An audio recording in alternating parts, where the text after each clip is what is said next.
Hey y'all, I uh, I watched the interview with Hakeem Jeffries that's been going around, and it's very clear that he is bothered by the fact that candidates associated with the Democratic Socialists of America have been winning primaries and winning seats. Mamdani in New York is probably the biggest one. But he's very bothered by that. And he's very bothered by the fact that their policy positions are developing popularity. And, I can't help but kind of look at the landscape of our politics and thinking about the fact that Jeffries just categorically came out and said he will not support Medicare for all. And thinking about just how the landscape of our politics is working right now. And, one of the things that I think about, and one of the things that I learned from focusing in on learning about white supremacy, learning about how white supremacists sell their message to people, and learning about that entire ecosystem and its beliefs, is really that the Christian white nationalist movement that is now not just the center and control of the Republican Party, but also has control of the government. They hate more of the country than they accept. When you think about it, right? Because normally when these things are written about or are talked about on cable news or whatever, it gets broken down into pieces, right? They might talk about racism, right? But they don't talk about racism in combination with, say, sexism, unless they're talking specifically about something that happened to like a black woman. They don't talk about the idea that, like, what happens when you put those two populations together? What happens how many people are you talking about when you're talking about racism, or anti-black racism most specifically, and also the fact that, like, really the only thing that this Christian nationalist movement wants from women is for them to shut the fuck up and get in the kitchen, right? How big is that population? When you're talking about both black people, including black women, and women, including white women and women of all nationalities, ethnic backgrounds, etc., right? And then, like, you look at who else they have this enmity for, this hatred for: immigrants, right? People with mental illness, people who are neurodivergent, queer people. Like, when you start putting those populations together, what you're talking about is the majority of the country, right? So they hate a majority of the country. They just fundamentally don't accept that we all belong, right?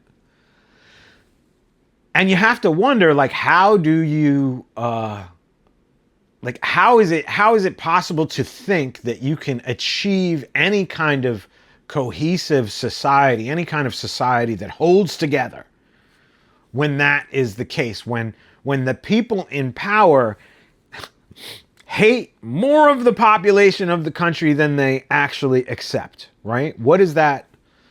Like, how do you reach a cohesion? How do you reach balance? How do you reach a point where that nation is not in such conflict and strife constantly that it threatens to overturn its structures and its entire structure, really? And there's really only one way to achieve that, and that is to ensure that all of those people that they hate, all of those people that they don't accept, stay quiet. That they don't take their own actions for self-preservation in response to power having this distaste for them and having this sense that their humanity does not have value. And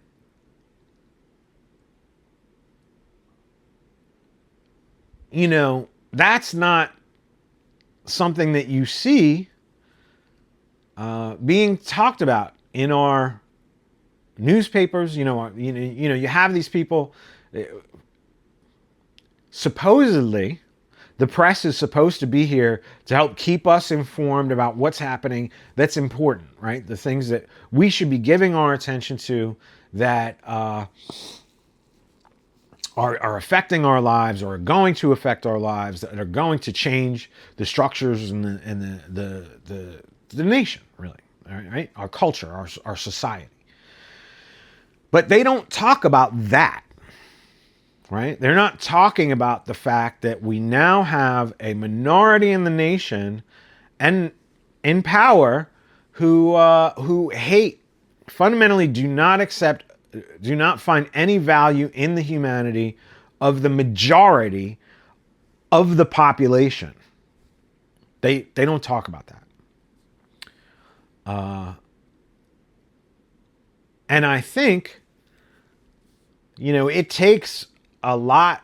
has taken a lot of money. It has taken a lot of time.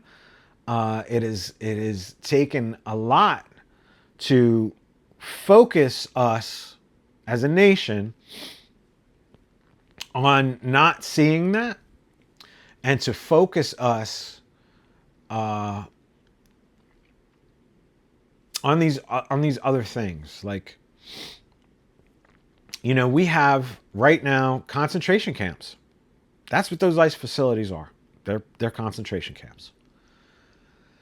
And we have masked federal agents snatching people off the street, beating people, killing people, right? Whether or not they are citizens, which, that's the claim being made. That because they're immigrants, this is why they're out there. But it doesn't matter, right? We increasingly see more and more stories that it doesn't matter whether or not you're an immigrant. You are, you still have to deal with the fact that they can kick the shit out of you or snatch you up off the street without any accountability, right? And we're seeing the consolidation of our media, right? So that in the democracy, the thing that is supposed to function to help to hold power accountable is being, the consolidation in the industry is incredible. It's been incredible over the past 2 decades, right? And it's only happening faster and more now. And we're also seeing that those people who are buying up all of those media outlets are willing to be very, very, very cozy with power. The people that they're actually supposed to be, like, the way that you get to a functioning democracy, or one of the ways they say we get to a functioning democracy, is that they have to be willing to try and hold power accountable. But they're so cozy with them, there's no way that's going to happen. We see that, right? And I think so much of this, what we don't talk about and what is not often brought up by these pundits, by the press, is time. And the way that time and money work. And most of us who have never had access to mountains of wealth, I don't think we really ever completely think about what that enables you to do as a political actor in a society, right?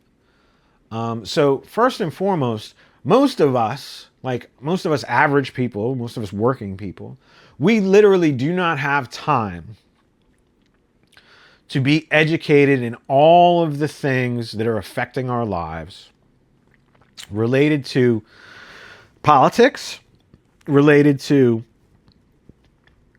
economics, right? Even these like industry changes that are happening. Like we're seeing some of that now, right? Regulations on food safety disappeared, and now we have like 11 different foodborne illness outbreaks happening. But nobody's putting that together as one story. It's each one of them is a different story, right? So stuff like that, and we don't have time. Very literally, if you are spending the majority of us, in order to live lives that are in any way fulfilling, we are chasing down enough money to be able to afford us to meet our other very human needs, to be able to have time with family, to be able to have time with community and that kind of thing.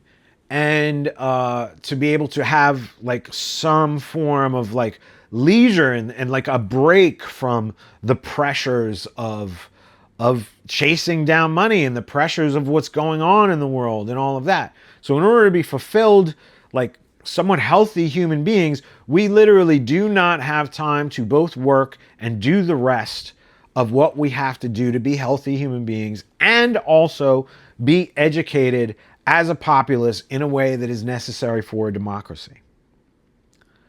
Now, imagine if you had a mountain of money.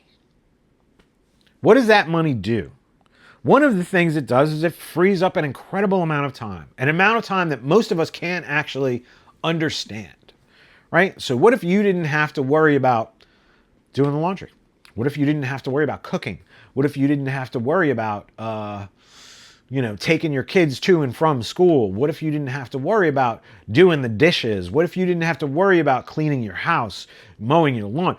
All of these other things that take up our time. What if those were expenses that were negligible, essentially, right? Like you could pay for them without thinking twice about it.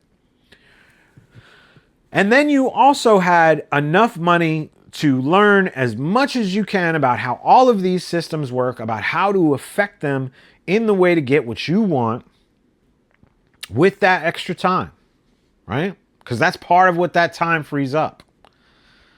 That is what you can do with that time.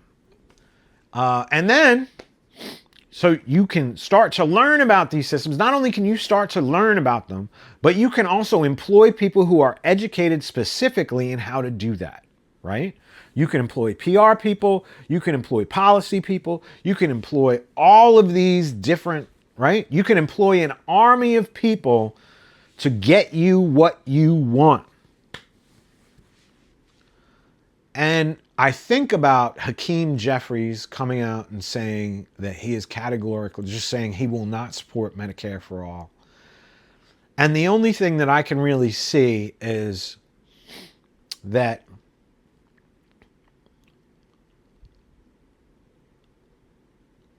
all of the people in power, all of the people who currently have any kind of like what we would consider access to power, have that because they understand how that system works, right? And part of the thing that that system requires is that we really don't have the time, and that we do rely on the press that much more because we don't have the time to tell us what's important, right? And so all of this stuff is going on. You have this consolidation of so many different industries into a smaller number of hands, right? Like look at our food prices, all of that stuff. And that, again, that then also is affected by like what's happening in Iran and the Strait of Hormuz and all of these things. And it's all so incredibly complicated. We don't have time to understand any of it, but we're looking to our media. And what is it that our media is telling us is important? Over the last few days, last week or so, there's been this explosion of this conversation about woke one. And when you really boil it down, what is woke? What is this thing that people are talking about? It really is basically people advocating for their own civil rights and the rights of other people that they share a society with. And that apparently is a problem. And the reason that that's a problem, the reason that the Hakeem Jeffries of the world need that to not change, they need us to think that's a problem, is because this system did allow this Christian white nationalist movement into power. And because they deny the humanity, they see no value in the humanity of the majority of the nation. They need that majority to not respond to that devaluing of their humanity, to the attacks on their civil rights. Because if we do, it throws the entire nation into chaos. And you have to understand that it was that system, that it was our press who helped continue to tell a majority of the country that, allowing this minority who so fundamentally hates the majority of the country into power was not a really big deal, right? And that the people who are pursuing the causes of civil rights are as much a problem as this minority who fundamentally hates the majority of the country and wants to strip them of rights, wants to strip them of their humanity as much as they possibly can in the civic and legal sense. And people like Hakeem Jeffries need that to continue to stay, because that is the system that has put them into power. It's the way they understand how to navigate power, all of that. And so, there's a lot of, I don't think the Democrats are the same as the Republicans. I think what the Democrats want is for the system to stay the same. They want it to be what it was in, 1995 or 1998 or whatever it was. And that's gone. They are making a promise that they are going to somehow bring that back. The cat is out of the bag about how easily it can be undermined. It's not coming back anytime soon. The only way that's coming back is if you somehow figure out a way to restrict this minority from both power and from the public sphere, which they have continued to tell us cannot be done. They have continued to tell us that if you try and do that, you're wrong. And it really is, because the entire system is built around making sure that Christian nationalist minority has power, because it enables this system to stay the same, and it enables wealth to continue to have the amount of influence, because it has the time and the money to be able to do that, and that also means, that pays all the political professionals, It pays the consultants. It pays the marketing companies that specialize in politics. It pays the networks for the advertising. It pays everybody. It pays everybody. And they are all very, very afraid about that gravy train coming to an end. And at the same time, we are not ever going to have a functioning democracy until that changes. It is functionally anti-democratic for a small minority of people, right? This minority of billionaires to have that much power, right? That they can influence this much of even what we are thinking about as important. That's functionally anti-democratic, and you cannot have a functioning democracy as long as that continues. And but that continuing is necessary for the Hakeem Jeffries of the world, for a lot of the leadership of the Democratic Party, because it's the world that they understand. That's where their power came from. It's how they understand how to keep power, how to expand power, all of it. And, like, we are going to have to at some point confront the fact that the shape of American society currently does not allow for democracy to succeed. And a good portion of that has to do with how much capitalism informs just the amount of time that we have. Because democracy requires an informed populace.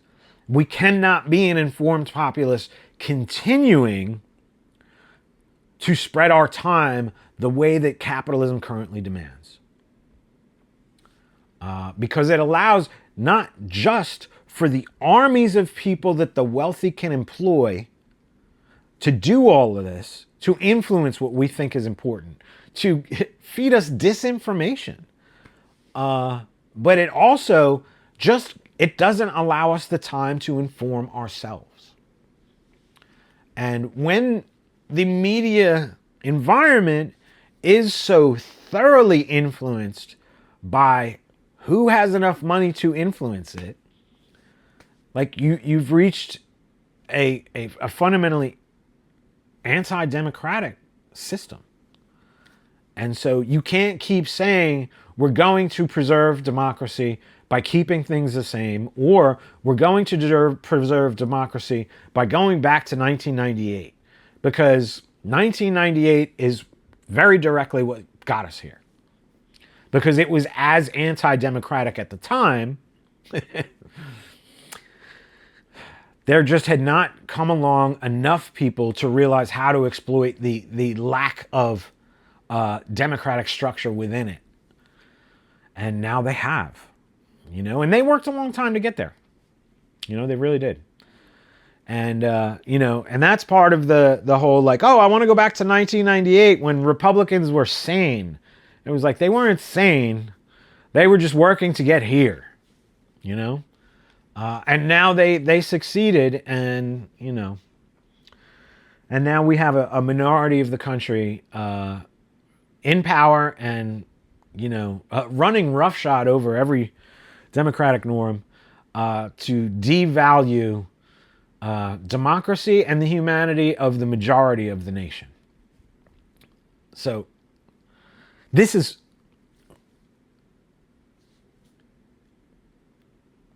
it's fundamentally unsustainable. It is just fundamentally unsustainable. And we have to admit that.